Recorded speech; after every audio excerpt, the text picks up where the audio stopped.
이 시간 하나님의 말씀을 찾아보겠습니다. 오늘 우리에게 주시는 하나님의 말씀은 신약 성경 요한 1서 4장 16절에서 19절 말씀입니다. 요한 1서 4장 16절에서 19절 말씀, 저와 여러분이 교독해서 한 절씩 읽고 마지막 절인 19절은 다 같이 읽겠습니다. 하나님이 우리를 사랑하시는 사랑을 우리가 알고 믿었노니 하나님은 사랑이시라. 사랑 안에 거하는 자는 하나님 안에 거하고 하나님도 그의 안에 거하시느니라.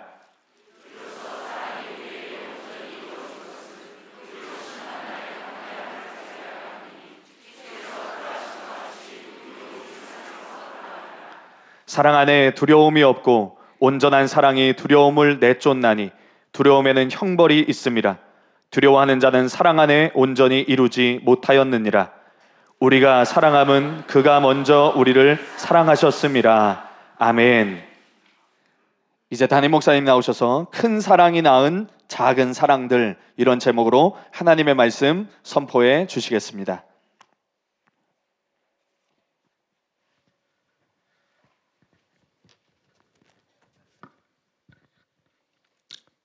매주마다 일어나는 일이지만 지난주에 제가 원주 큰미등교회, 원주 사랑하는 교회 그 일일 치유성에 그 간증이 올라왔는데 읽고 굉장히 감동을 했어요. 왜냐하면 여러분 잘 아시겠지만 원주 사랑하는 교회는 우리 지교회 중에서 규모가 제일 작은 교회 중에 하나입니다. 그러니까 성도가 한 20명밖에 되지 않는 그런 작은 교회인데, 사실 이런 작은 교회에 가서 사람들도 많이 모이지 않은 상황에서 이를 치유성회를 한다는 게 얼마나 어려운 일이겠어요. 그리고 얼마나 참 치유도 사람이 많이 모여야 많은 치유가 일어나지 얼마나 기대하기 힘들겠어요. 그런데도 그 작은 교회에서 치유성회를 했는데도 참 치유 간증들을 들어보니까 굉장히 놀랍더라고요. 그래서 그 치유 간증 중에 한 4가지만 여러분들에게 먼저 읽어드리고 그리고 설교를 하기를 원합니다. 첫 번째 간증입니다. 할렐루야. 당뇨 합병증으로 인해 실명된 분의 눈이 열려 작은 글자도 척척 읽으시며 마음의 큰 위로와 천국을 경험하셨습니다. 타교의 성도님께서 목사님과 함께 일일 치유성에 사모하는 마음으로 참석하셔서 놀라운 기적을 체험하셨습니다. 20년 전 뇌경색과 뇌출혈로 인해 몸 한쪽에 마비가 생겼습니다. 또한 17년 전에 당뇨가 발병해 힘들고 지친 생활을 해오셨습니다. 이로 인해 왼손의 마비가 심해지고 말초 신경질환까지 생겨 마약성 진통제를 먹으며 치료를 받았으나 호전되지 않았었습니다. 그러다 5년 전 목사님을 통해 사랑하는 교회를 알게 되었고 변승우 목사님의 설교를 듣고 큰 은혜를 받으며 서울에서 열리는 정기치유성회에 참석하여 마비가 풀리고 마약성 진통제를 먹어도 호전되지 않던 통증에서 자유케 되는 경험을 하셨습니다. 할렐루야. 그런데 최근 3년 전 당뇨 합병증으로 왼쪽 눈이 실명되는 당뇨병성 망막병증이라는 진단을 받게 되었습니다. 뿐만 아니라 오른쪽 눈은 사물이 흐리고 겹쳐 보여 돋보기로 글자를 읽는 불편한 생활을 계속 해오셨습니다. 그런데 오늘 찬양과 말씀, 예언을 통해서 하나님의 긍휼과 사랑을 깨닫게 되셨고 많은 눈물을 흘리시면서 그동안 질병으로 삶의 문제로 답답했던 가슴이 뻥 뚫리고 기쁨과 웃음이 멈추지 않는다고 고백하셨습니다. 기도를 받으시면서 눈에 빛이 들어온 것 같이 환해지고 실명된 눈이 완전히 회복되어 치유 전단지에 있는 기적의 주인공은 바로 당신입니다 라는 작은 글자를 읽으셨고 전단지에 쓰여진 글들을 또박또박 다 읽게 되는 기적이 일어났습니다. 또한 오른쪽 눈은 돋보기를 써야만 보였는데 이젠 돋보기를 쓰지 않아도 물체들을 또렷하게 볼 수 있게 되셔서 이전에 안 보이던 글자들이 보인다고 감사와 기쁨으로 간증을 하셨습니다. 할렐루야. 무엇보다 치유 집회를 통해 천국을 경험하셨다면서 너무나 기쁘고 신기하다라는 말씀을 계속하셨고 말씀을 듣고 다른 분들을 향한 긍휼의 마음이 들어와 아픈 분들을 치유하는 사람이 되시겠다고 고백하시며 집회에 참석하신 분들을 사랑으로 섬기기도 하셨습니다. 할렐루야. 긍휼의 하나님, 치유의 하나님, 능력의 하나님을 찬양합니다. 두 번째 간증입니다. 할렐루야. 40년 동안 전혀 듣지 못하던 왼쪽 귀가 열려서 듣게 되었습니다. 타교의 성도님이십니다. 섬기고 계시는 타교의 목사님으로부터 사랑하는 교회에 대한 이야기를 자주 들으면서 사모하는 마음이 생겼고 일일 일일 치유 집회에 목사님과 함께 처음으로 참석하게 되셨습니다.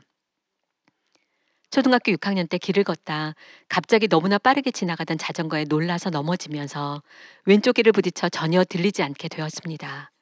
오른쪽 귀로 듣고 생활할 수 있었기에 귀가 들리지 않는 것을 다른 사람들에게 말하고 싶지 않아서 약 40년가량을 병원도 가지 않고 생활해 오셨습니다. 그런데 오늘 기도를 받으시고 예수님 사랑해요. 예수님 감사합니다. 주님을 찬양합니다. 주님을 경배합니다.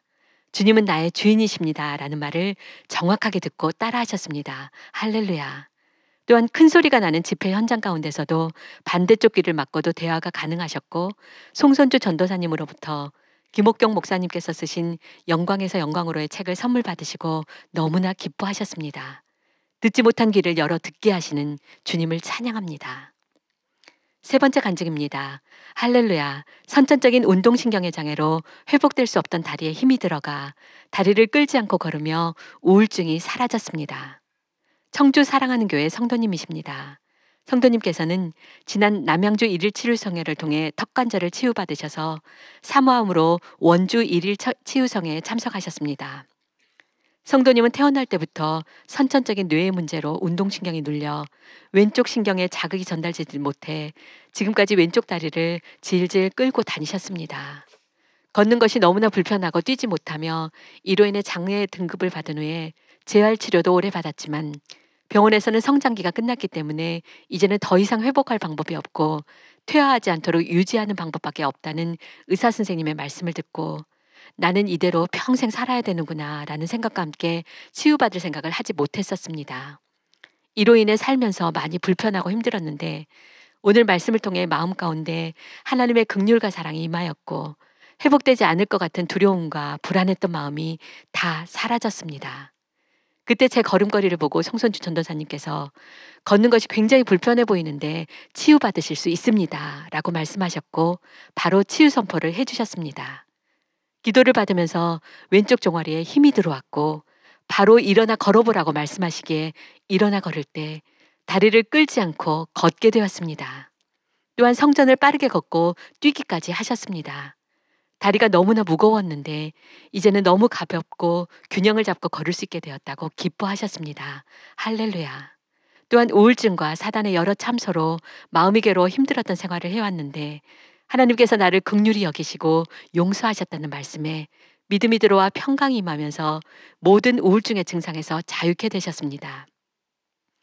기쁨이 계속 마음속에서부터 솟아나고 하나님께 감사하는 마음이 들어와 진심으로 감사하는 고백을 하시며 이제는 더 이상 사단에게 속지 않고 살겠다고 하셨습니다.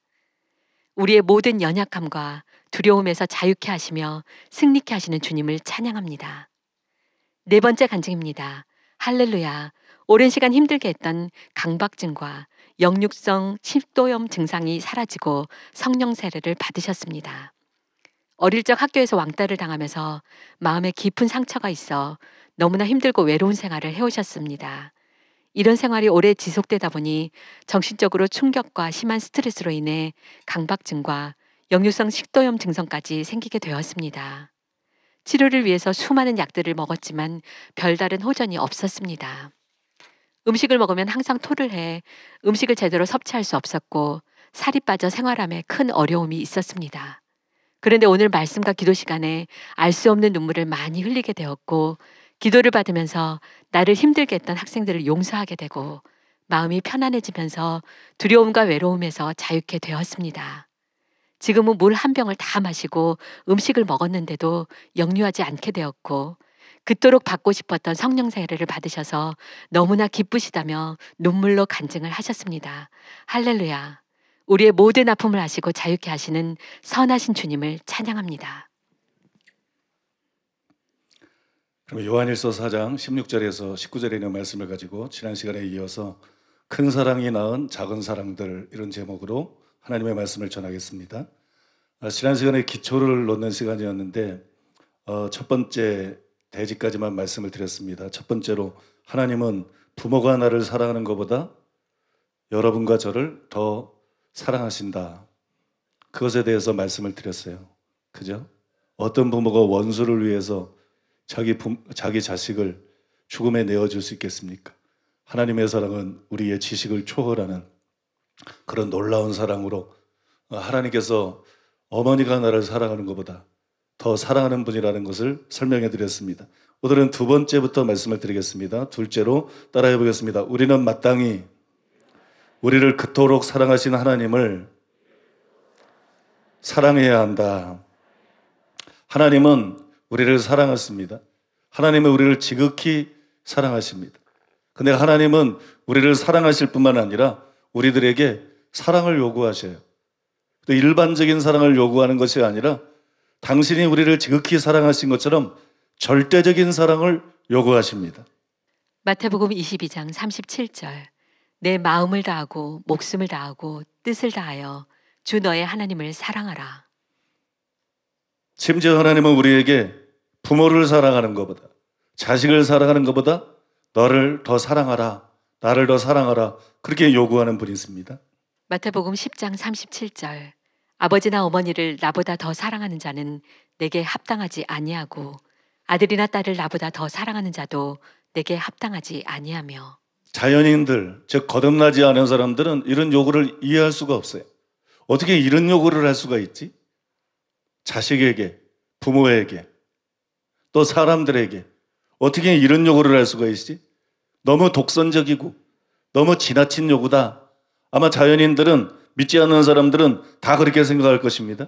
이 요구의 당위성은 오직 하나님의 사랑을 아는 사람들, 하나님의 사랑을 깨닫는 사람들만 이해할 수 있습니다. 먼저 아버지나 어머니를 나보다 더 사랑하는 자는 내게 합당하지 아니하고, 이 구절부터 생각해 보겠습니다. 우리가 생각 없이 이 구절을 읽으면 이 요구가 너무 과하다, 그렇게 생각할 수밖에 없어요. 그죠?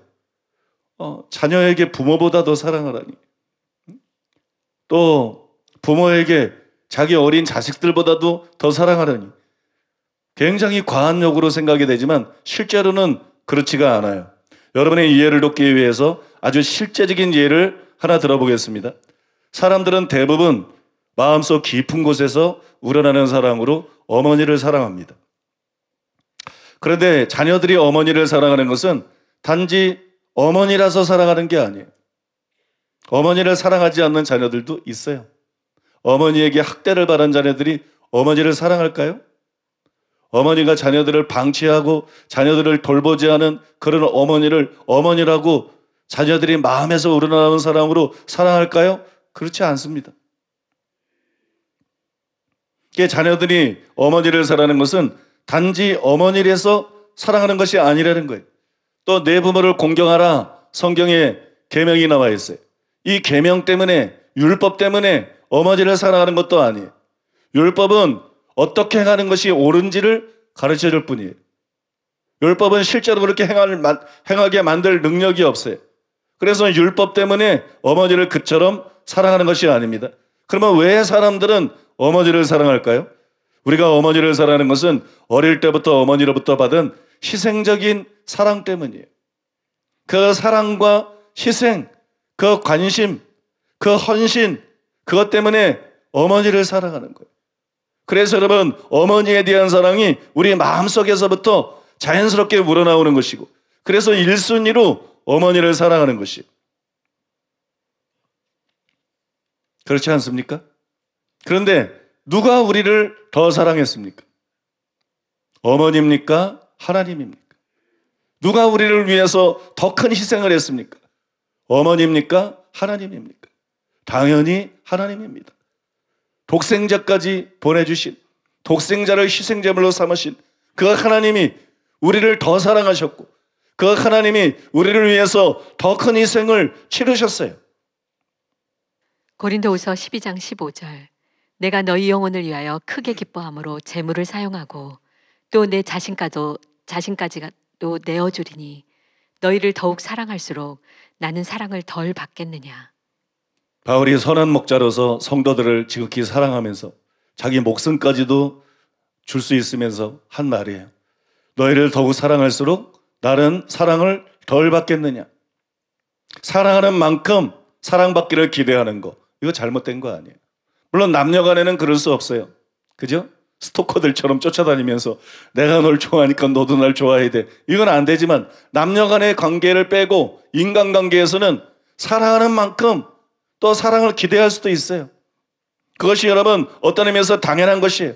그래서 하나님은 이렇게 요구할 권리가 있다는 거예요.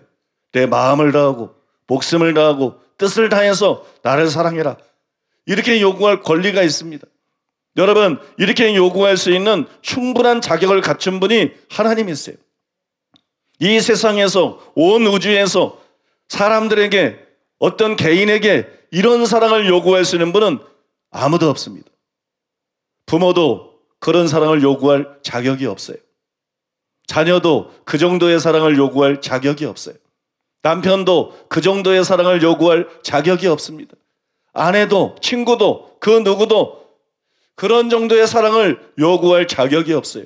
그런 정도의 사랑을 보여준 적이 없기 때문이에요. 그런 정도의 사랑을 보여주고 부어준 적이 없기 때문이에요.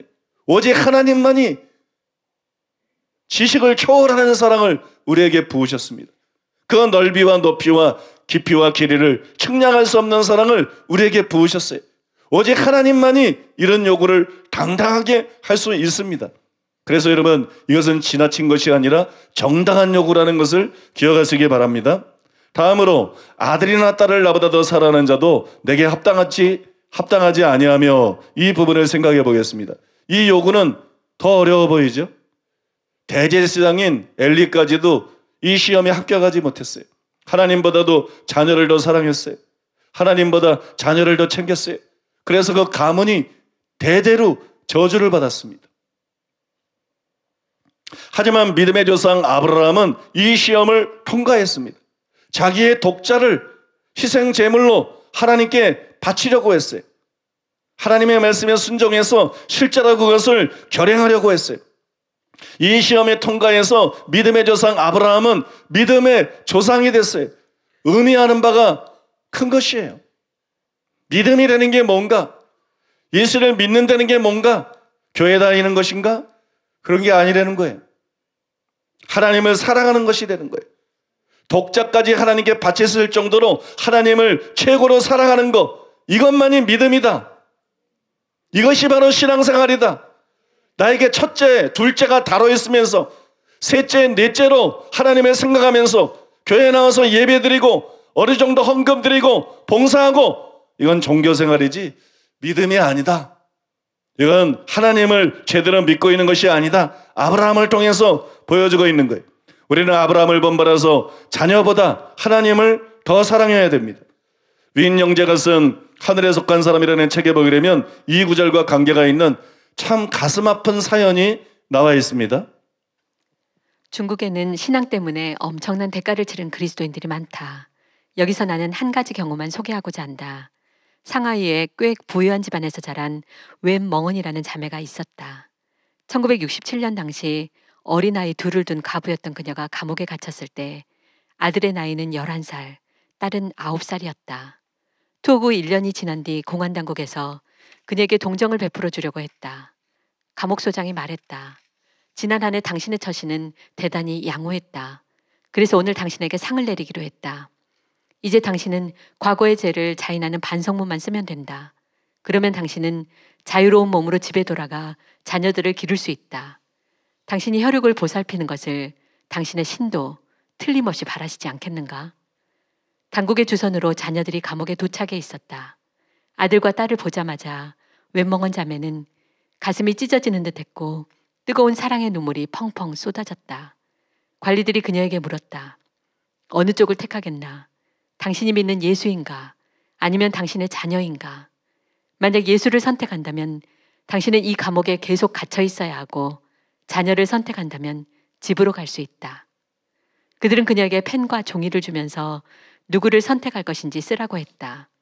그녀에게 종이를 받아든 관리들은 큼지막하게 적힌 글을 읽고는 아연 실색했다. 누구와도 예수님을 바꿀 수는 없어요. 설령 내 자녀들이라도 그분하고는 못 바꿔요.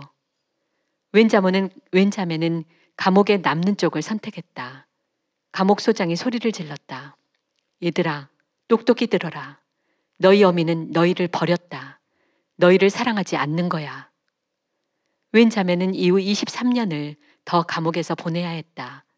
1991년 그녀가 석방되었을 때 34살이 된 아들은 티벳에서 공무원으로 일하고 있었다. 웬 자매는 그동안 자녀들을 단 한 차례도 만나지 못했었다. 정부에서는 그녀의 아들을 무신론을 신봉하는 학교에 보내 교육을 시키면서 친어머니로부터 버림받았다는 생각을 주입시켰다. 많은 그리스도인들이 아들을 찾아가 복음을 전했지만 그는 언제나 이렇게 대꾸하곤 했다. 댁들이 믿는 예수가 내 어머니를 빼앗아갔잖아요. 내가 왜 그런 신을 믿어야 합니까? 웬 자매가 아들을 만나러 티벳까지 찾아갔을 때 아들은 그녀를 맞아들이지 않고 자신에게는 어머니가 없다고 소리치면서 집 밖으로 밀어내버렸다. 이후 그녀는 다시는 아들을 보지 못했다. 주 예수 그리스도를 따른다는 것은 쉬운 일이 아니다. 그 길에는 고통과 고난이 놓여 있다. 그러나 우리가 겪는 그 어떤 것도 예수님이 우리를 위해 십자가에서 당하신 고난과는 결코 비교할 수 없다. 참 가슴 아픈 얘기죠. 어린 자녀하고 헤어져서 수십 년 동안 옥살이를 하고 사랑하는 자녀를 보지 못하고 평생을 산 것이, 그것도 가슴 아프지만 그것 때문에 자녀들이 복음을 받아들이지 않고 어머니를 어머니로 인정하지 않고 완전히 관계가 단절된 이 웬자매님의 그 자녀들이 지금 나이가 제가 생각할 때는 한 60에서 80대 되지 않았나 싶어요. 아직도 살아있다면 하나님의 성령께서 그 자녀들을 긍휼히 여기셔서 불쌍히 여기셔서 그들의 마음이 열리고, 그들이 아마 웬자매는 이 세상 사람이 아니겠죠. 그들의 마음이 열리고 그들이 예수님을 받아들이고 그래서 천국에서 어머니를 만나고 이해할 수 있도록 여러분 설교를 들으면서도 마음으로 한 번씩 기도해 주시기를 바랍니다. 하나님께서 그런 기적과 그런 역사를 베풀어 주시도록 여러분 기도해 주시기를 바랍니다. 이처럼 부모에게 자녀보다 나를 더 사랑하라 이렇게 요구하는 것은 때로는 굉장히 가혹한 것입니다. 그런데 하나님은 왜 이런 요구를 하실까요? 왜 이런 엄청난 극단적인 요구를 하실까요? 놀랍게도 그것이 합당하기 때문이에요. 그것이 합당하기 때문에. 왜 합당하냐 그러면 하나님이 먼저 사랑하는 독생자를 우리를 위해서 희생제물로 내어주셨기 때문이에요. 하나님은 독생자보다도 우리를 더 생각하셨어요. 독생자보다도 우리를 더 사랑하셨습니다. 그러므로 우리도 하나님께 동일한 사랑을 올려드려야 마땅한 것입니다. 손양원 목사님의 딸 손동희 권사님이 쓴 나의 아버지 손양원 목사 이런 책이 있어요. 그 책에 보면 이런 일화가 기록이 되어 있습니다. 할아버지를 생각하면 떠오르는 성경 구절이 있다. 할아버지 추모식 때 큰손녀인 내가 읽었던 구절인데 그 말씀은 아버지가 애양원에서 일경들에게 잡혀가시던 1940년 9월 25일 할아버지가 흡사 유언처럼 남기셨다는 말씀이다. 잡혀가는 아버지의 등에 대고 할아버지는 담담하게 말씀하셨다고 한다. 애비야, 누가복음 9장 62절과 마태복음 10장 37절에서 39절까지를 마음에 깊이 새기래이. 당시 어린 소녀였던 나는 할아버지의 추모식장에서 그 성경 말씀을 읽으면서 마구 울었다. 예수께서 이르시되 손에 쟁기를 잡고 뒤를 돌아보는 자는 하나님의 나라에 합당치 아니하리라 하시니라. 아비나 어미를 나보다 더 사랑하는 자는 내게 합당치 아니하고 아들이나 딸을 나보다 더 사랑하는 자도 내게 합당치 아니하고 또 자기 십자가를 지고 나를 쫓지 않는 자도 내게 합당치 아니하니라. 자기 목숨을 얻는 자는 잃을 것이요 나를 위하여 자기 목숨을 잃는 자는 얻으리라. 이것은 실로 위대한 유언이라고 할 수밖에 없는 아버지를 향한 할아버지의 마지막 말씀이셨다. 리차드 백스터라는 유명한 설교자가 있습니다. 청교도 설교자인데 그는 이런 말을 했어요. 우리가 아버지나 어머니나 남편이나 아이나 친구나 부나 생명 자체를 그리스도보다 더 사랑한다면 아무리 우리가 꾸며대도 그리스도의 참된 제자가 아니다. 이기적이라면, 자기중심적이라면, 주님 중심이 아니라 사람 중심이라면 불신자입니다. 종교인입니다. 예수님의 제자가 아닙니다. 하나님의 백성이 아닙니다. 여러분, 누가복음 14장에 나오는 말씀을 볼 때, 제자가 지불해야 될 대가들을 볼 때 당연한 말이에요. 성경적이고 맞는 말이에요. 그래서 우리는 반드시 부모님보다 하나님을 더 사랑해야 됩니다. 우리는 반드시 자녀들을 사랑하되 자녀들보다 하나님을 더 사랑해야 될 줄로 믿습니다. 그런데 다시 말하지만 하나님의 사랑을 깨닫지 못한 사람은 이런 하나님의 요구를 이해할 수가 없습니다. 또 하나님의 사랑을 깨닫지 못한 사람은 실제로 하나님이 요구하는 이런 사랑을 할 수도 없어요. 율법은 사랑을 낳지 못합니다. 암만 우리가 성경을 배우고 성경을 많이 알아도 그게 여러분 사랑을 낳지는 못합니다. 사랑이 사랑을 낳습니다. 사랑만이 사랑을 낳습니다. 여러분, 사랑에서도 요한이 뭐라고 말했어요? 오늘 본문 19절에 보니까는 우리가 사랑하면 그가 먼저 우리를 사랑하셨습니다. 하나님의 사랑에 대한 반응으로 우리가 사랑하게 되는 것이지, 율법의 첫 번째 계명으로 내 마음을 다하고 목숨을 다하고 뜻을 다해서 하나님을 사랑하라 이렇게 기록되어 있고 명령하고 있기 때문에 하나님을 사랑하는 게 아니에요. 하나님의 사랑이 근원이에요. 하나님의 사랑이 샘입니다. 하나님의 사랑이 출발이고 시작입니다. 하나님의 사랑이 사랑을 낳는 거예요. 하나님의 사랑이 하나님에 대한 사랑을 낳는 거예요. 하나님의 사랑이 형제에 대한 사랑을 낳고 하나님의 사랑이 원수에 대한 사랑을 낳는 거예요. 마이샤보다 목사님의 멘토였던 데릭 프린스 목사님은 이렇게 말했습니다. 우리가 사랑함은 그가 먼저 우리를 사랑하셨습니다. 얼마나 심오한 진리인가. 하나님의 사랑이 우리 안에서 사랑을 일깨우지 않는 한 우리는 하나님을 사랑할 수 없다. 이는 사람들 간의 사랑에도 적용되는 진리다. 누군가의 사랑에 의해 우리 안에 사랑이 일깨워지지 않으면 우리는 사랑할 줄 모른다. 한 번도 사랑받지 못한 사람은 어떻게 사랑해야 하는지 모른다. 거절의 상처로 고통당하는 수많은 사람도 남을 사랑하고 싶어 하지만 그들 속의 사랑이 한 번도 일깨워진 적이 없기 때문에 사랑할 줄 모른다. 때문에 먼저 하나님이 우리를 얼마나 사랑하셨는가, 하나님이 지금도 우리를 얼마나 사랑하시는가, 그 사랑을 알아야 됩니다. 그 사랑을 깨닫고 그 사랑을 확신해야 됩니다. 그래야 율법에 의해서 강요된 억지 사랑이 아니라 정말 마음을 다해서 하나님을 사랑할 수 있는 것. 하나님이 요구하는 사랑의 첫 번째 특징이 마음을 다해서잖아요. 이건 율법이 절대로 못 만들어냅니다. 종교가 절대로 못 만들어냅니다. 여러분, 성경 교육이 절대로 못 만들어냅니다. 하나님의 사랑을 알아야 돼요. 그 하나님의 사랑을 느껴야 돼요. 그 하나님의 사랑을 받아들여야 돼요.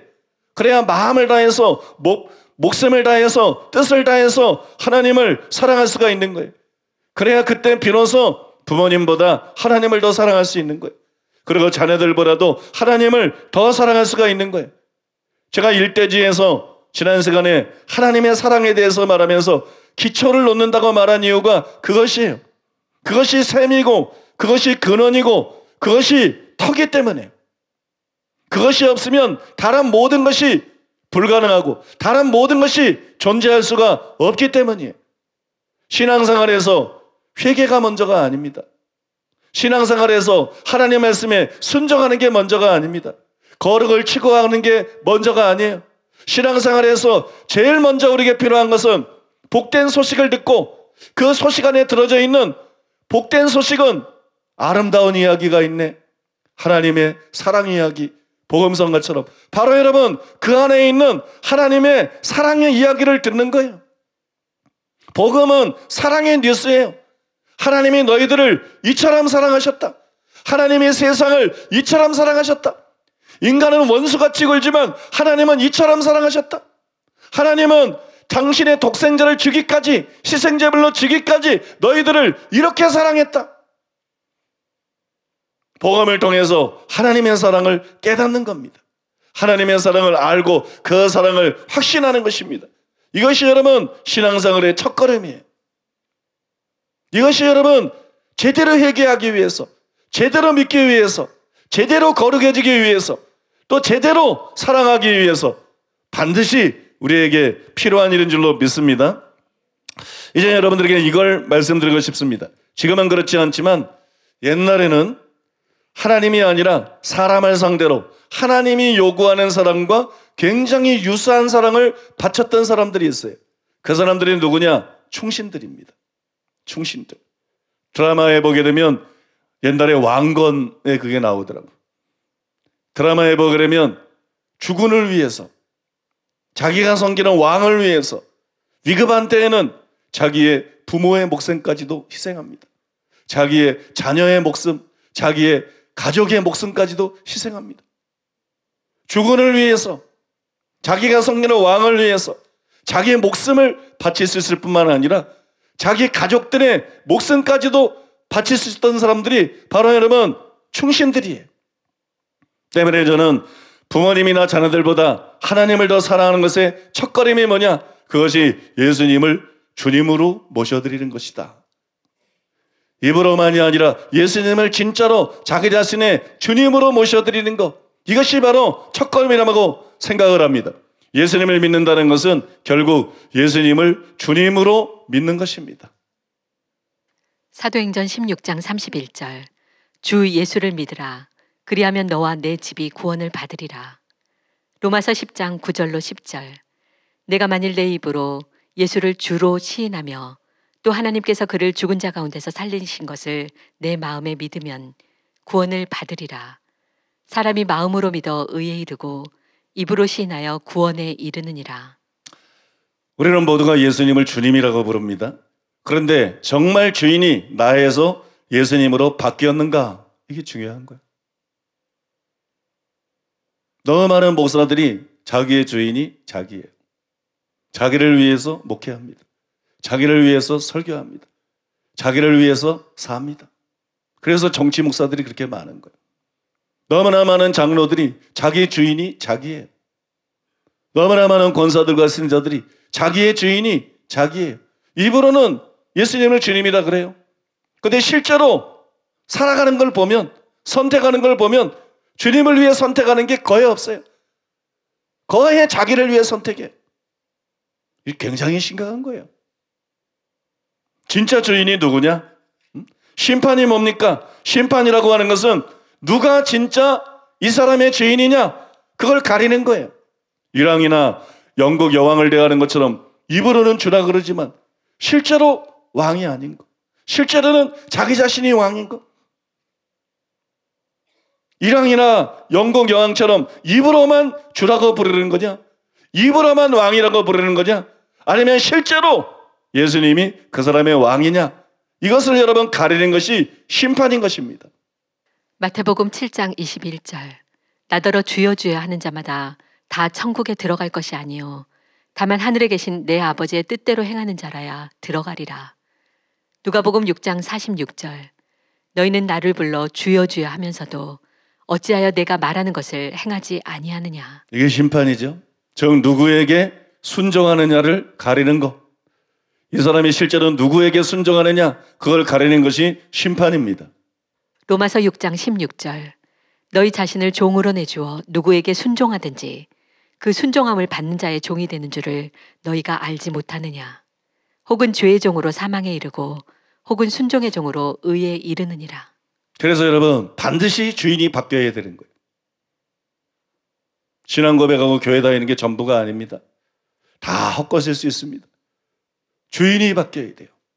주인이 바뀌지 않으면 아무런 의미가 없어요. 반드시 주인이 바뀌어야 되는데 어떻게 해야 우리의 주인을 바꿀 수가 있습니까? 마태복음 6장 24절 한 사람이 두 주인을 섬기지 못할 것이니 혹 이를 미워하고 저를 사랑하거나 혹 이를 중히 여기고 저를 경히 여김이라.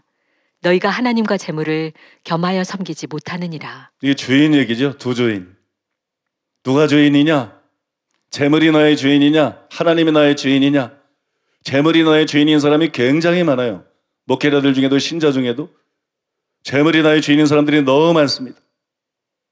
어떻게 해야 주인이 바뀔 수 있는가? 그걸 보여주고 있어요. 그것은 사랑이에요. 혹 이를 미워하거나 사랑하거나 그러죠. 누가 나의 주인인가? 무엇이 결정합니까? 내가 누구를 사랑하는가? 내가 무엇을 가장 사랑하는가? 그게 여러분 나의 주인이 되는 거예요. 사랑은 사람을 종으로 만드는 것이에요. 그래서 하나님을 가장 사랑하고 하나님을 가장 중요할 때 우리의 주인이 되는 거예요. 목사님, 율법의 행위처럼 하나님을 사랑하는 거로 사람이 구원을 받는다는 얘기입니까? 그게 아니에요. 복음은 하나님에 대한 하나님의 사랑 이야기예요. 그 다음에 믿음은 하나님의 사랑에 대한 올바른 반응이에요. 하나님의 사랑에 대해서 올바로 반응해서 하나님의 사랑에 이기적으로 반응해가지고 흡혈귀처럼 예수님의 피나 빨아먹고 예수님의 피공로로 자기 마음대로 자기를 위해 살고 천국도 가보겠다, 세상도 가져보고 천국도 가져보겠다, 이게 믿음이 아니에요. 그건 가짜 기독교입니다. 그게 믿음이 아니에요.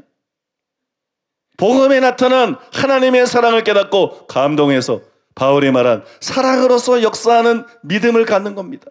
사랑으로 표현되는 믿음, 이제는 하나님을 사랑하는 믿음, 이제는 서로 사랑하는 믿음, 믿습니까? 이제는 가난한 자를 사랑하는 믿음, 원수까지 사랑하는 믿음, 이런 사랑으로 표현되는 믿음, 사랑으로서 역사하는 믿음, 그게 우리를 구원하는 믿음인 거예요. 바울이 성화에 대해서 말한 게 아니잖아요. 우리를 구원하는 믿음에 대해서 말한 것이잖아요.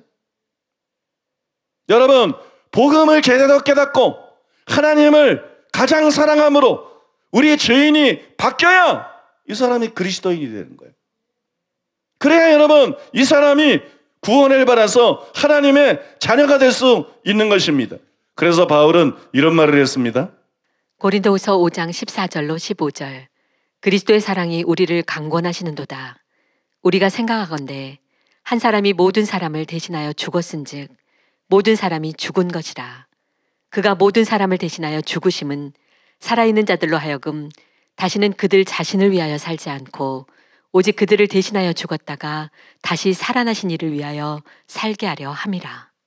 그리스도의 사랑이 우리를 강권한다. 여러분, 이 말의 의미가 뭐라고 생각하세요? 한 사람이 모든 사람을 위해서 죽었기 때문에 모든 사람이 죽은 것이다. 예수님의 십자가를 말하고 있어요. 예수님의 그 십자가에 나타난, 십자가에서 보여준, 십자가에서 행한 그 사랑이 우리를 강권합니다. 그가 모든 사람을 대신하여 죽으심은 살아있는 자들로 하여금 다시는 그들 자신을 위해서 살지 않고 오직 그들을 대신하여 죽었다가 다시 살아나시는 이를 위하여 살게 하려 함이니라.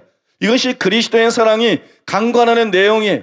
십자가를 통해서, 십자가의 희생과 죽음을 통해서, 바로 복음 메시지를 통해서 하나님께서 각 사람에게 강권하고 있어요. 모든 시대 사람들, 모든 사람들에게 그리스도의 사랑이 강권하고 있어요. 그것은 네가 너 자신을 위해서 사는 것은 옳지 않다. 내가 너의 주인이 돼서 사는 것은 옳지 않다. 내가 너를 위해 사는 것은 옳지 않다. 왜냐하면 내가 너를 위해서 나를 내놓았기 때문이다. 내가 너를 위해서 죽었기 때문에 너는 이제는 너 자신을 위해 살지 말고 나를 위해 살아야 옳은 것이다. 이제는 주인을 바꿔야 된다. 내가 주인 노릇하고 내가 왕 노릇하는 데서 회개하고 이제는 나를 주인으로 모셔드리고 나를 위해서 살아야 된다. 사랑하는 여러분, 이게 얼마나 결정적으로 중요한 이야기인지 몰라요. 평생을 목회하고 평생을 장로 노릇하고 평생을 권사 노릇하고 평생을 교회 다니다가 결국 자기가 주인이었기 때문에 지옥에서 영원히 비명지르며 구르는 사람이 수를 헤아릴 수가 없습니다. 지금 살아있어서 아직 지옥에 던져지지 않은 것뿐이지 그렇게 될 목사들, 그렇게 될 중직자들이 수를 헤아릴 수가 없습니다. 그리스도의 사랑의 강권을 받아들이십시오. 십자가를 통한 복음 메시지가 무엇인지를 제대로 캐치하십시오. 내가 주인 된 것을 포기해야 된다. 내 속에서 주인을 바꿔야 된다. 예수님이 너의 주인이 되게 해야 된다. 이것이 여러분 그리스도의 사랑의 강권이고 이것이 여러분 복음의 요구예요. 복음의 요청입니다. 복음의 핵심적인 메시지입니다. 여러분 지금 이 시간도 예수님께서는 여러분들을 강권하고 있어요. 십자가에 개초한 그리스도의 사랑으로 강권하고 있어요. 나는 너를 이렇게 사랑했는데 너는 너 자신을 내려놓지 못하고, 너는 너 자신을 비우지 못하고, 너는 항상 그렇게 자기중심적이고, 너는 항상 그렇게 이기적이고, 그래서 네가 자기중심적이기 때문에, 네가 이기적이기 때문에 너는 항상 탐욕적이고, 너는 항상 정욕적이고, 너는 항상 세상에 헛된 명예를 추구하고, 그렇게 사는 것이 옳은 것이냐? 그렇게 사는 것은 옳지 않을 뿐만 아니라 멸망으로 나가고 있는 것이다. 지옥행 길을 네가 지금 걸어가고 있는 것이다. 이대로 살면 너는 돌이킬 수 없는 지옥이다. 내가 십자가를 진 것은 바로 너를 돌이키기 위해서다. 너의 죄를 사할 뿐만 아니라 너를 돌이켜서 나를 위해 살고, 그래서 나의 법대로 살고, 하나님을 사랑하고 살고, 서로 사랑하고 살고, 이신과 반대되는 가난한 자를 사랑하고 살고, 원수까지 사랑하러 살고, 사랑으로 역사하는 믿음을 가지고 사랑의 열매 맺는 자로 만들기 위해서 십자가를 진 것이다. 그러니까 지금 너의 죄인을 바꿔라. 너 자신을 내려놓고 너 자신을 부인하고. 여러분, 주님의 사랑의 강권, 지금 이 시간도 주님의 사랑이 여러분을 강권하고 계신 걸 알아야 돼요. 아, 하나님이 우리를 사랑하셔, 이런 노래만 부르고 있다간 지옥 갑니다. 하나님이 우리를 사랑하는 게 맞아요. 그런데 그 하나님의 사랑이 우리를 강권합니다. 너의 주인됨을 내려놓으라고, 너의 그 이기심을 버리라고, 너의 그 자기중심성을 버리라고. 그것이 모든 죄악의 근원이라고. 그것이 너를 그렇게 하나님의 모양과 형상대로 지음받은 너를 마귀 같은 사람으로 만드는 거라고. 짐승 같은 사람으로 만드는 것이라고. 그것이 너를 망가뜨리는 것이고, 그것이 너를 죽이는 것이라고. 강권이라 그랬어요. 강권. 이게 너무 중요하기 때문에, 이게 반드시 필요하기 때문에 그냥 권면하는 게 아니에요. 강권하는 거예요. 호소하는 거예요. 제발 너의 주인됨을 포기해라. 제발 너의 이기심을 버려라. 너의 그 자기중심심을 버려라. 그 탐욕을 버려라. 그 정욕을 버려라. 그리고 하나님을 사랑하고 하나님을 주인으로 모셔드려라. 그리고 이웃을 사랑해라. 여러분 모두 그런 참 하나님의 백성이 되시기를 예수님의 이름으로 축복합니다. 세 번째로, 오늘 세 번째까지만 말씀을 전하겠습니다. 하나님의, 따라해 보겠습니다. 하나님의 사랑을 받은 우리는 마땅히 서로를 사랑해야 한다. 부모님의 사랑은 부모에 대한 사랑을 낳습니다. 왜냐하면 부모의 사랑이 놀랍기를 하지만 제한적인 사랑이에요. 아주 제한적인 사랑입니다. 자기 자녀만 사랑하는 거예요. 못생겼든 공부를 잘하든 착하든 나쁘든 그냥 내 자녀만. 다른 사람 자녀는 암만 이쁘게 생겼든 공부를 잘하고 착하든 관계가 없어요.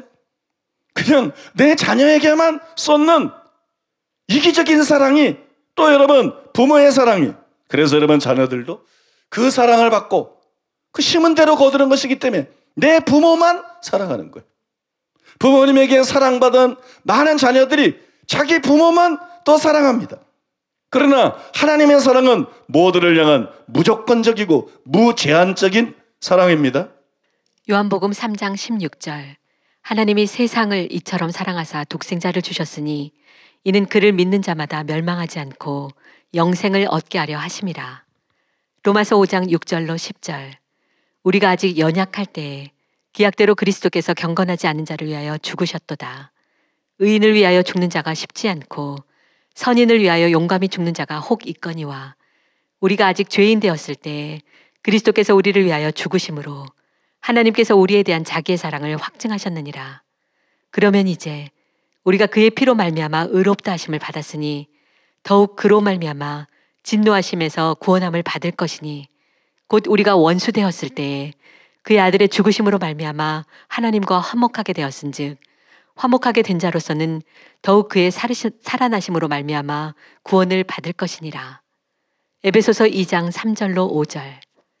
전에는 우리도 다 그 가운데서 우리 육체의 욕심을 따라 지내며 육체와 마음에 원하는 것을 하여 다른 이들과 같이 본질상 진노의 자녀이었더니 긍휼이 풍성하신 하나님이 우리를 사랑하신 그 큰 사랑을 인하여 허물로 죽은 우리를 그리스도와 함께 살리셨고 너희는 은혜로 구원을 받은 것이라. 하나님이 누구를 사랑하셨나? 하나님의 사랑의 대상, 하나님의 사랑의 범위에 관한 구절들을 여러분들에게 읽어드린 거예요. 하나님이 세상을 이처럼 사랑하사, 세상을 내려다보시고 누군 사랑하고 누군 사랑하지 않고 이런 거 아니에요. 하나님이 세상을 통째로 사랑하신 거예요. 전 인류를 전체를 사랑하신 거예요. 믿습니까? 하나님이 세상을 이처럼 사랑하사, 그 다음에 우리가 아직 연약할 때, 도덕적으로 우리가 아직 또 죄인 되었을 때, 또 우리가 하나님의 원수 되었을 때, 하나님을 미워하고 하나님을 대적하고 하나님을 거부하고, 그죠? 원수 되었을 때, 그 다음에 우리가 다 그 가운데서 우리의 육체의 욕심을 따라 지내며 육체와 마음에 원하는 것을 하여 다른 이들과 같이 본질상 진노의 자녀였을 때, 하나님의 사랑의 대상은 바로 이러합니다. 그래서 하나님의 사랑은 모든 사람에 대한 사랑을 낳는 거예요. 그래서 여러분, 우리가 성경에 보면 성경 저자들이 자주 하나님의 사랑에 근거해서 다른 사람을 사랑하라고 그러는 거예요. 하나님의 사랑에 근거해서 하나님을 사랑할 뿐만 아니라 하나님의 사랑에 근거해서 남편도 사랑해라, 아내도 사랑해라. 그 다음에 하나님의 사랑에 근거해서 서로 사랑해라. 하나님의 사랑에 근거해서 원수도 사랑해라. 이게 다 여기에 근거해서 주어지는 거예요. 여러분, 이게 유교하고 다른 거예요. 불교하고 다른 거예요. 세상 도덕하고 다른 거예요. 세상의 윤리나 종교도 비슷한 말을 할 수 있어요.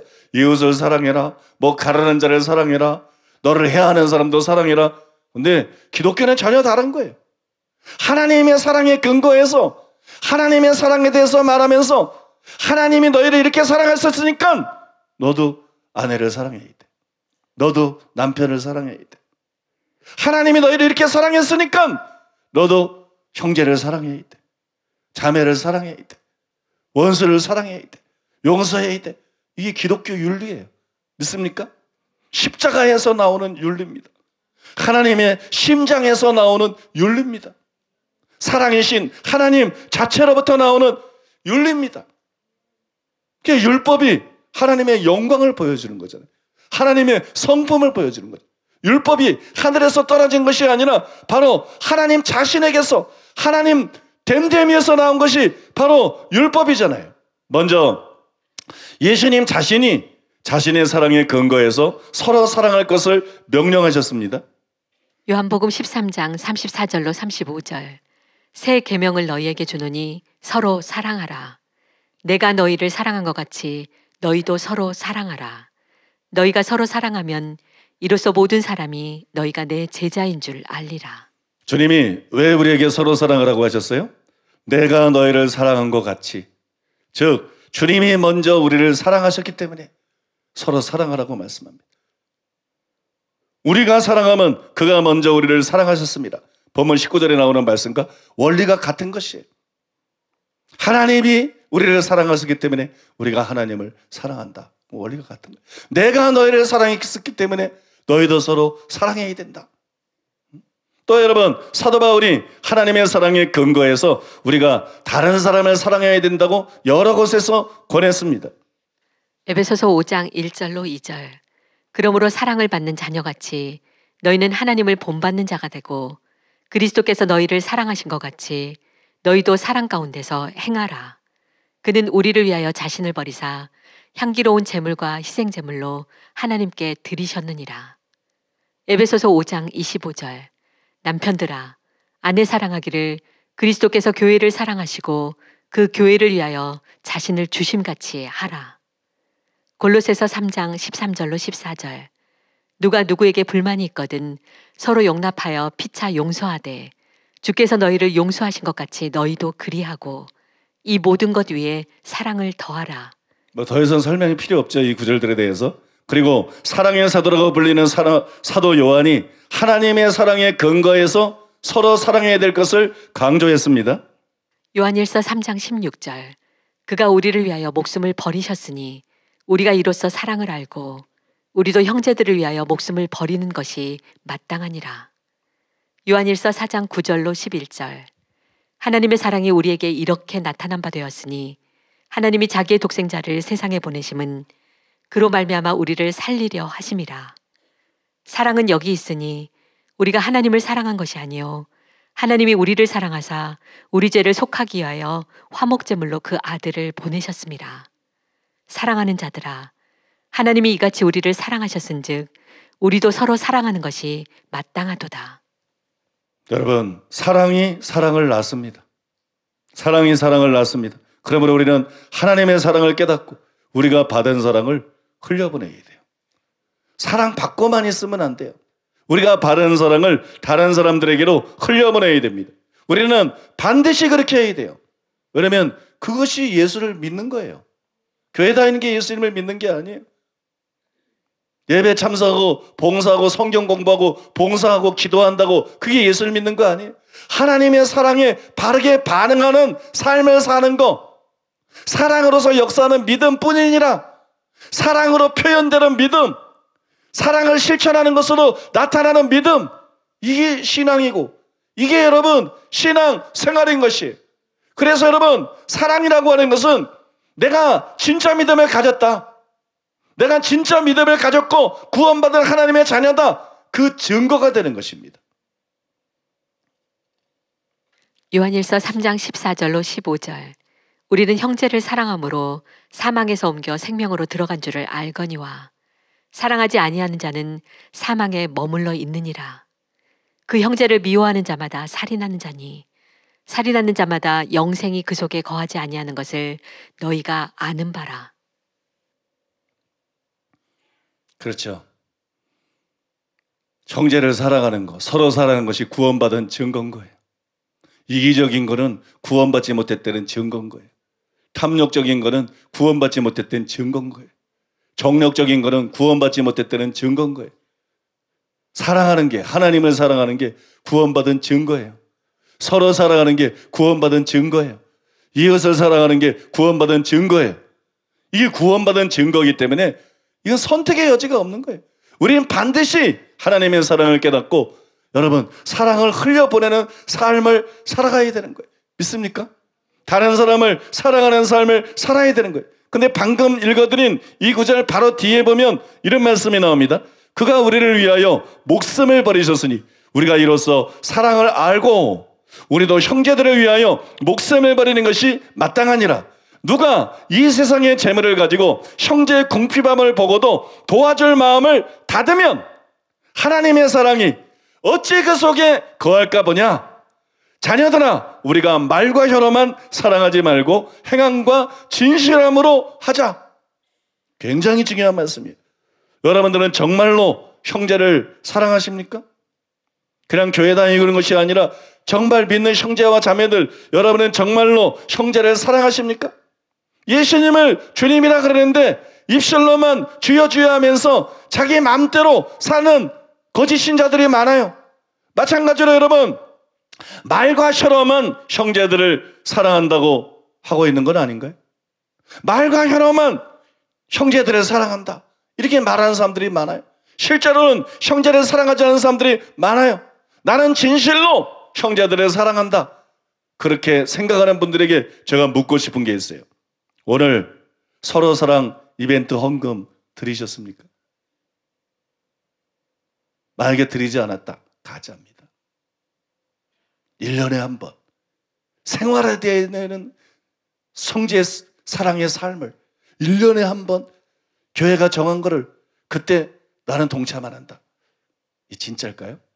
난 가짜라는 데 겁니다. 난 이 사람은 가짜라는 데 걸겠습니다. 여러분들이 나는 서로 사랑 헌금 드려서, 또다시 묻겠습니다. 자기의 형편에 맞게 최선을 다해서 드리셨습니까? 자신의 형편에 맞게 최선을 다해서 기쁨으로 드리셨습니까? 지금 여러분, 요한이 말하는 논리를 그대로 따라가 보겠습니다.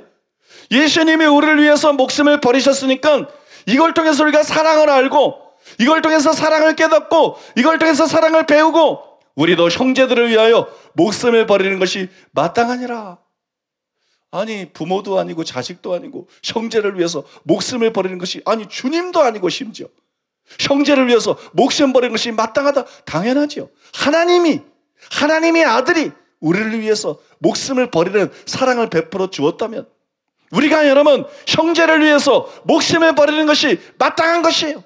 성프리스의 제자들이 복음을 전하다가 사람들이 돌을 던지니까 서로 자기가 그 돌을 막기 위해서, 다른 형제 앞에 나서서 다른 형제의 방패가 되기 위해서 돌에 맞는 모습을 보고 불신자들이 감격하고 놀라서 회심했다는 이야기가 있지 않아요?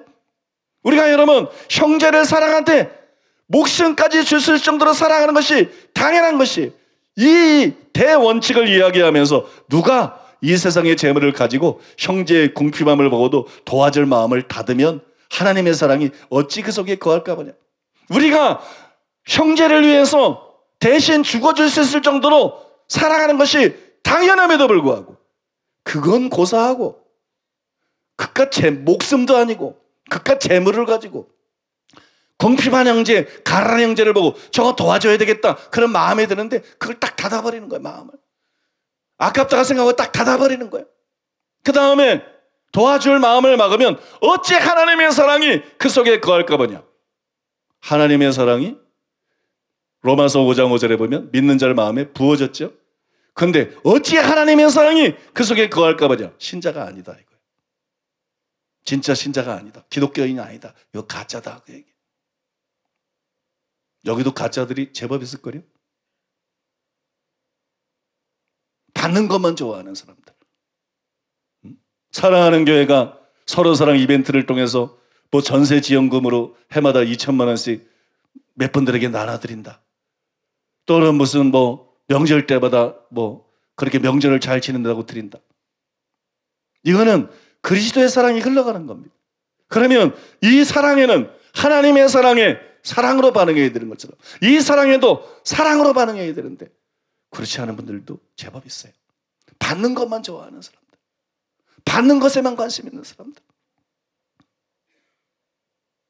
오히려 더 이기적이 되는 사람들, 주는 데에는 관심이 없고 베푸는 데에는 적극적이지 않고 너무 소극적이고 마음을 닫는 사람들. 여러분, 이런 구체적인 정황을 얘기하면서 자녀들아, 우리가 말과 혀로만 사랑하지 말고 행함과 진실함으로 하자. 집사님 사랑합니다. 이러지만 말자. 권사님 사랑합니다.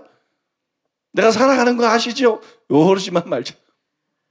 말과 혀로만 사랑하지 말고 행함과 진실함으로 사랑하자. 정말 하나님의 사랑이 우리 속에 거한다 그러면 어려운 형편이 어려운 성도들을 도와주자. 마음을 닫지 말고 도와주자. 여러분, 이게 얼마나 무서운 말씀인지 아세요? 사실은 사랑을 얘기하고 있으면서도 굉장히 살벌한 얘기를 하고 있는 거예요. 굉장히 살벌한 얘기입니다. 이거 예수님의 희생을 생각할 때 형제를 위해 죽을 수 있어야 마땅한 것인데 돈도 아까워서 못 도와주면서 무슨 네가 신자라는 얘기냐? 네가 무슨 예수를 믿는 자고 사랑으로서 역사하는 믿음을 갖고 있고 구원받은 하나님의 자녀라는 얘기냐? 말과 혀로만 사랑하고 그 지갑 좀 털어서 도와주는 이 작은 일도 못하면서 네가 무슨 기독교인이라는 얘기냐? 네가 무슨 믿는 자라는 얘기냐? 착각해서 깨어나라. 망상해서 깨어나라. 너는 가짜다. 너는 마귀의 자식이다. 그래서 마귀를 닮았다. 너는 이기적이다. 여러분, 이 메시지의 핵심 내용이 그거예요. 말과 혀로만 사랑하는 사람들이 얼마나 많습니까, 여러분? 말과 혀로만 사랑하는 사람들이 얼마나 많아요. 행함, 실제적인 나눔을 말하는 거예요. 실제적인 구제, 베품을 말하는 거예요. 행함과 진실함으로 사랑하라는 거예요. 여러분, 말과 혀로만 사랑하지 말고 행함과 진실함으로 사랑하는 여러분 되시기를 바랍니다. 맨날 나는 이런 헌금을 조정하는 걸 원치 않기 때문에 헌금 드리고 해. 그러면 성도들이 이미 끝났다. 내년엔 제대로 해야지. 그러면 안 돼. 나가면서 해요. 이 말씀에 찔림받는 사람들은 나가면서 즉각 회개하고 즉각 돌이키고 즉각 합당한 열매를 맺어야지.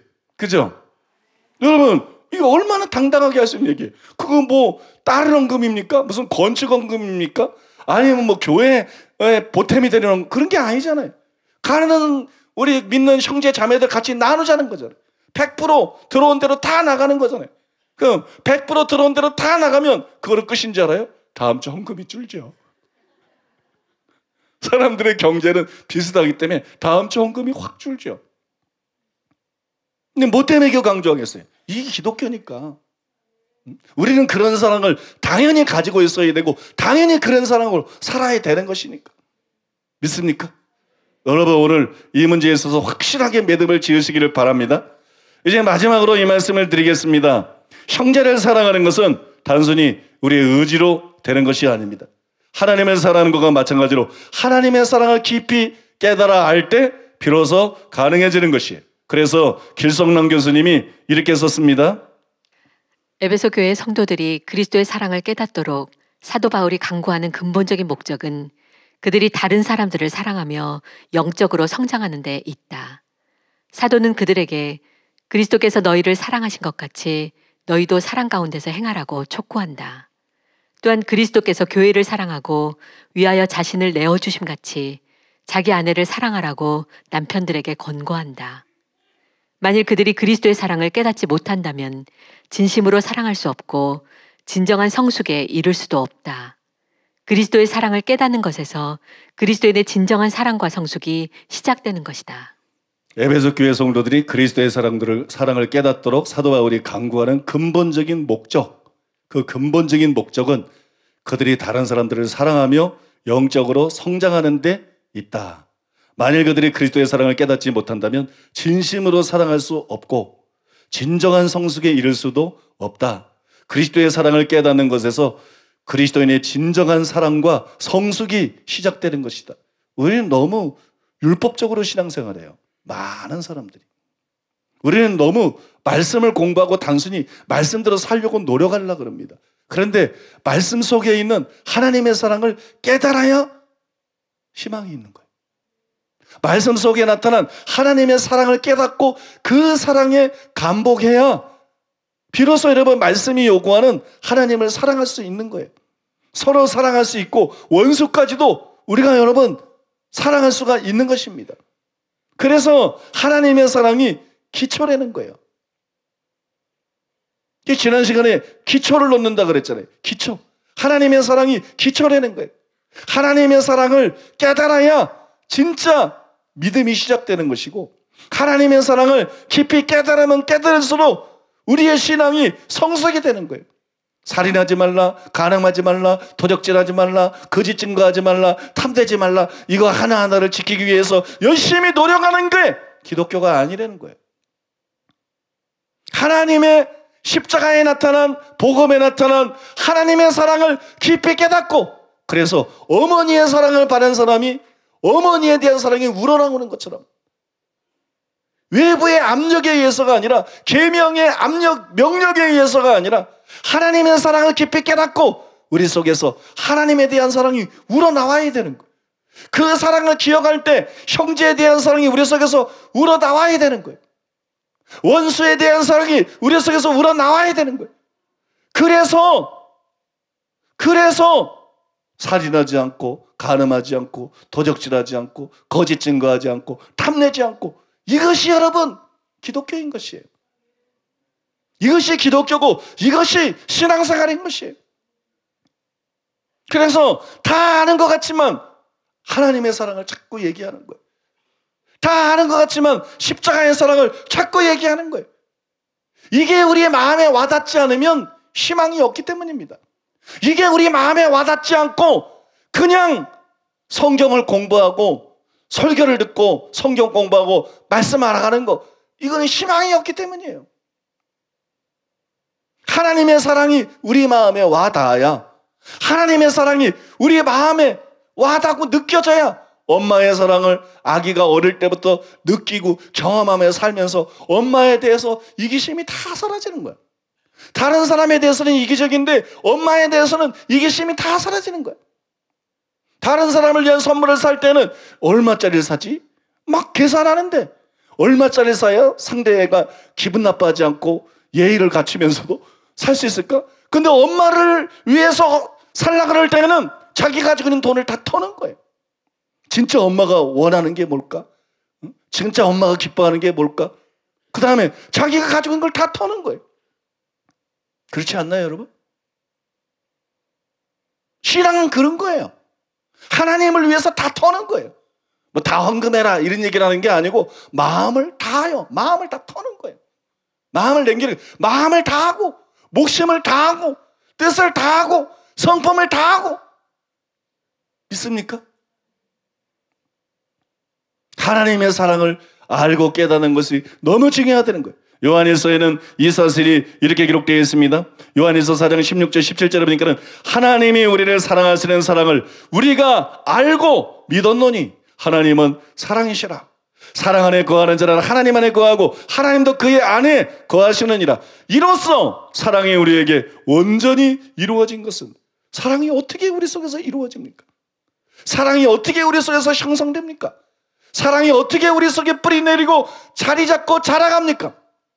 이로써 사랑이 온전히 우리에게 이루어진 것은 보니까 하나님이 우리를 사랑하시는 사랑을 우리가 알고 믿었노니 이걸 통해서 되는 것. 우리에게 필요한 것은 계명이 아니라 하나님의 사랑이라는 것. 하나님의 사랑. 하나님의 사랑을 먼저 깨달아야 된다는 거예요. 하나님이 우리를 사랑하셨어요. 그런데 하나님은 그냥 사랑한 게 아니에요. 하나님의 사랑에는 목적이 있어요. 하나님이 우리를 사랑한 것은 단순히 십자가를 통해서 우리 죄가 용서받고 그냥 천국 가게 하기 위해서 우리를 사랑한 것이 아니에요. 하나님은 십자가에 나타난 하나님의 사랑을 통해서 우리가 사랑을 받고 그 사랑을 느끼는 가운데 하나님의 사랑을 알아가는 가운데 자신의 이기심이 얼마나 부끄러운 것인가를 알고 그것이 얼마나 부적절한 것인가를 알고 그 이기심을 버리고 하나님처럼 살아가기를 원하신 거예요. 하나님의 사랑을 받고 그래서 사랑하는 사람으로 바뀌기를 원하신 거예요. 사랑으로서 역사하는 믿음을 가지고 살기를 원하신 거예요. 성령의 열매인 사랑의 열매를 30배, 60배, 100배 풍성하게 가정에서든 교회에서든 직장에서든 이웃에게든 맺으면서 살기를 원하시는 거예요. 여러분 믿습니까? 이것이 여러분 하나님의 사랑의 목적이에요. 하나님의 사랑의 목적. 너무나 많은 사람들이 하나님은 사랑이시다, 하나님은 사랑을 알고 그 다음에 사랑이신 하나님께서 용서해 주지 않겠어?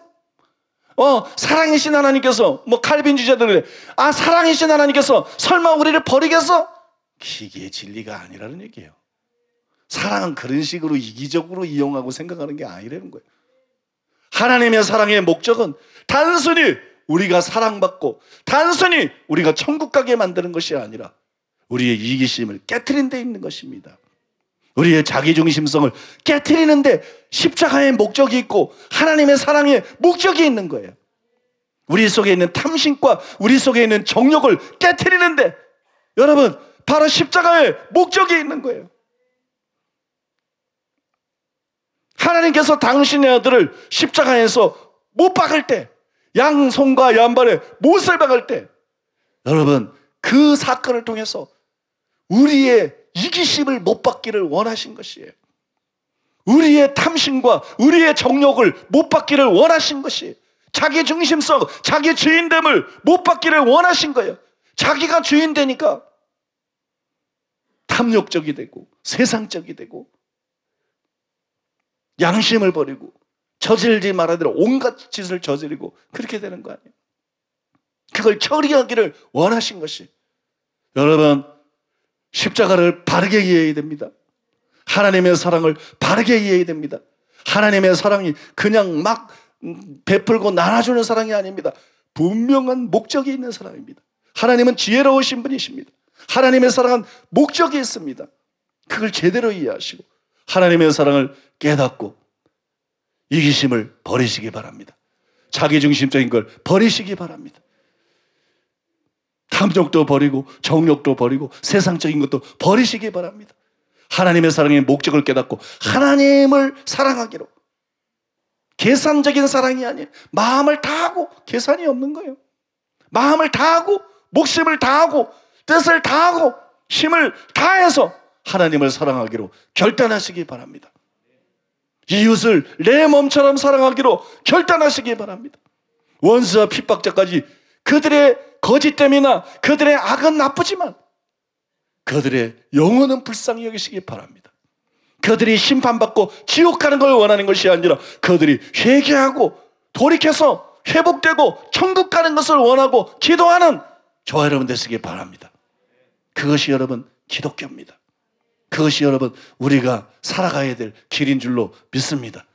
우리 이 말씀을 기억하면서 아버지의 사랑은 지식을 능가하는 사랑입니다. 지식을 초월하는 사랑입니다. 아버지의 사랑의 넓이와 높이와 깊이와 길이를 우리가 다 알 수가 없습니다.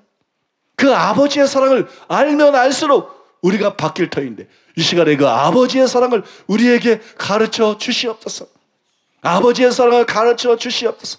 성령님, 아버지의 사랑을 로마서 5장 5절에 기록된 것처럼 우리 마음에 부어 주시옵소서.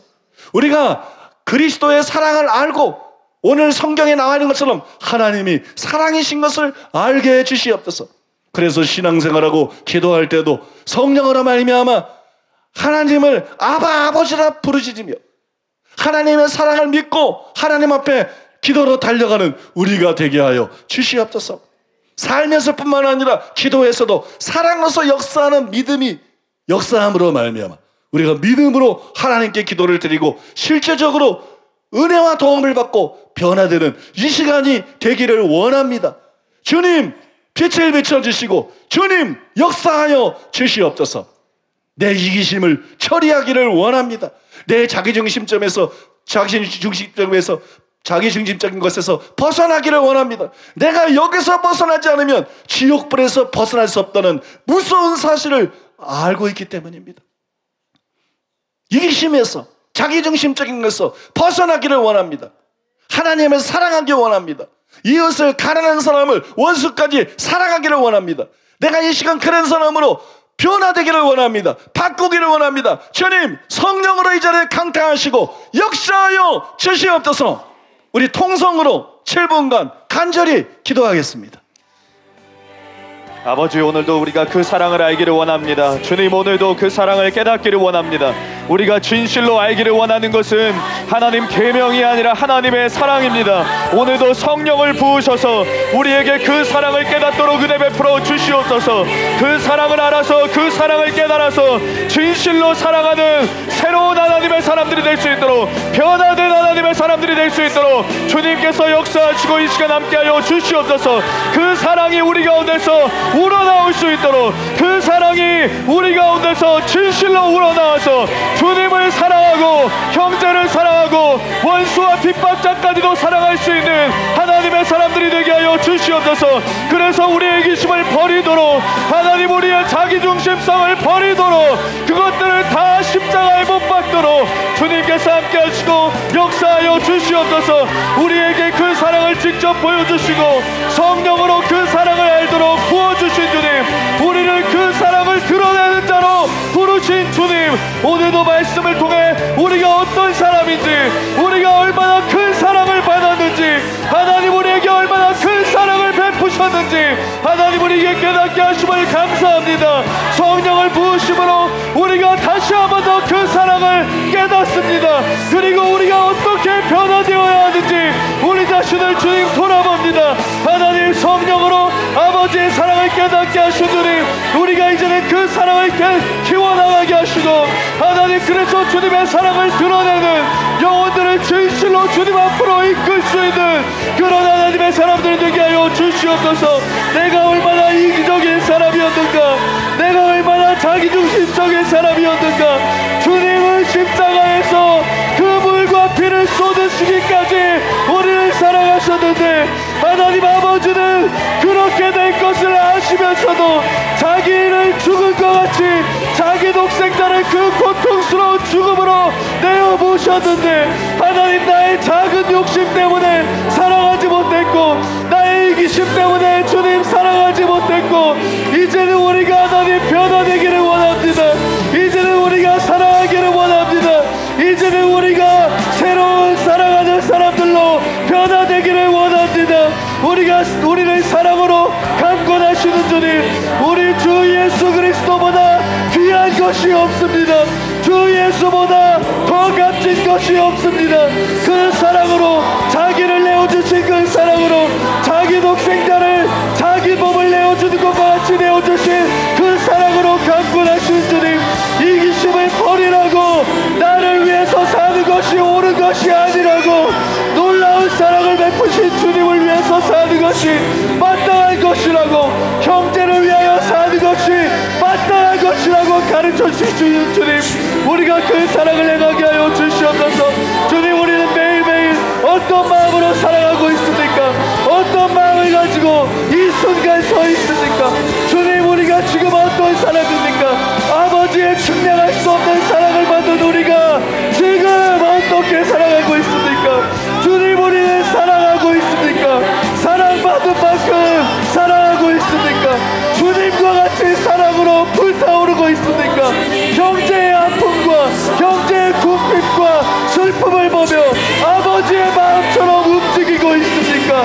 사랑에 갈급한 수많은 영혼들을 향해서, 사랑에 기준한 수많은 영혼들을 향해서 아버지, 우리가 그 사랑을 드러내고 있습니까? 우리 자신을 돌아보게 하시고, 하나님, 그 형제의 모습을 아버지 하나님, 우리가 눈으로 보고도 지나치는 아버지 잘못된 사랑의 모습을 갖지 않도록, 사랑하는 모습을 가지지 않도록 하나님께서 함께하여 주시옵소서. 주님, 우리가 사랑한다고 했지만 실제로 아버지의 마음을 깨닫지 못하는 아버지 내가 아니었는가? 아버지, 오늘 이 시간 돌아보게 하시고 하나님 성령을 우리에게 부어주시옵소서. 주님, 우리에게 은혜 베풀어 주시옵소서. 그 사랑을 깨닫도록, 그래서 주님을 마음을 다하고 목숨을 다하고 뜻을 다하여 사랑할 수 있도록, 형제를 내 몸과 같이 사랑하며 원수와 핍박자까지도 사랑할 수 있는, 내 이기심을 다 못 받고, 내 정욕과 탐심과 내 중심성을 다 못 받고 그들을 사랑할 수 있도록 주님 은혜 베푸시고 함께하여 주시옵소서.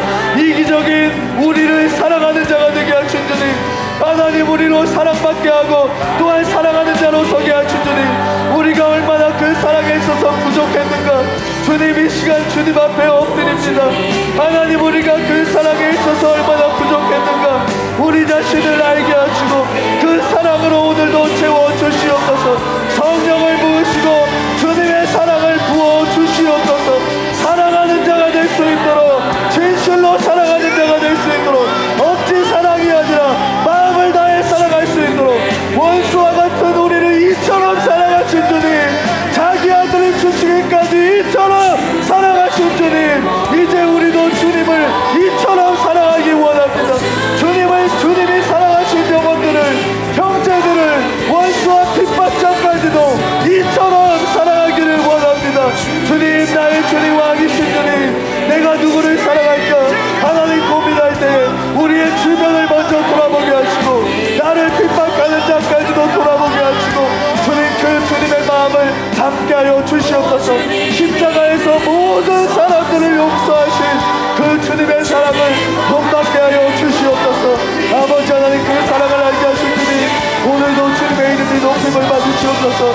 주님의 자녀로 이 땅을 사랑받으며 살고 있다는 것을 깨닫게 하신 주님, 감사합니다.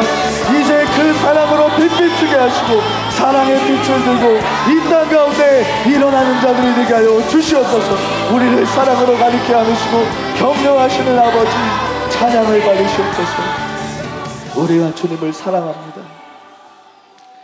이 모든 것을 예수님의 이름으로 기도드렸습니다. 아멘.